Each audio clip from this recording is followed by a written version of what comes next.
we were talking, or I was talking about where we learn about the Dirac Delta function in engineering school, at least in the undergraduate level textbooks that I'm kind of familiar with and have taught from some of them. And we said it doesn't show up in calculus at all. In the whole thick calculus book, it wasn't even mentioned.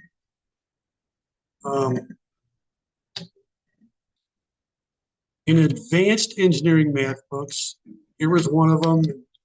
Here was another one, slightly more rigorous than the first, I guess.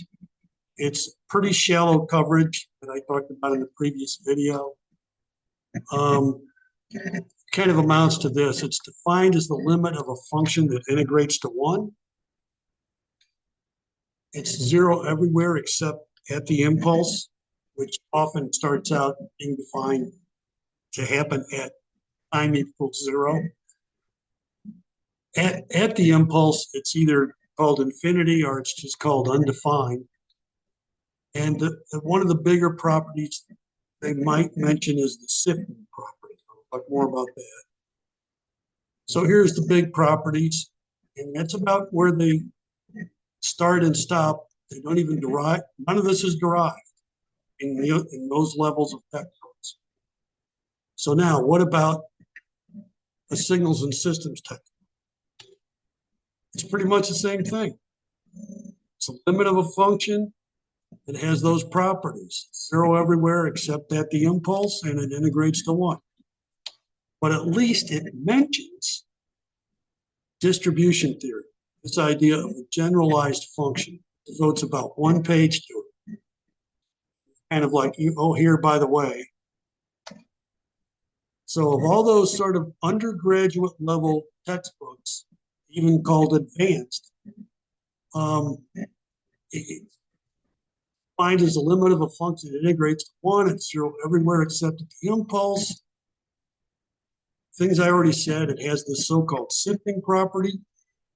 They admit that it's not a proper function. I'll talk about that in a second. But it is underpinned by rigorous distribution theory of this generalized function idea. Or you could do like Dirac did and pretend that normal calculus works. They're all pretty quiet about what kind of functions can be sifted. It's important sifting property. What can you sift? Yes, this happens to be one of my pet peeves about the whole thing. And by the way, Paul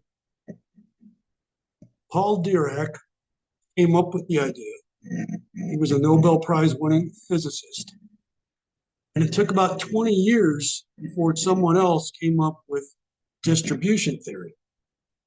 It was a more mathematically rigorous underpinning that said, hey, it's actually okay to do that, more or less. What Dirac did was just said, well, here's this sort of function. We know it's not a real function, a proper function, but if you apply all the normal calculus to it, it does what we want. At least that's kind of my understanding of his treatment of it. And I'll talk more about that later. So that's where we learned about it, about how far we got with it. And I'll stop there because, again, I want to keep my videos to about 5 minutes.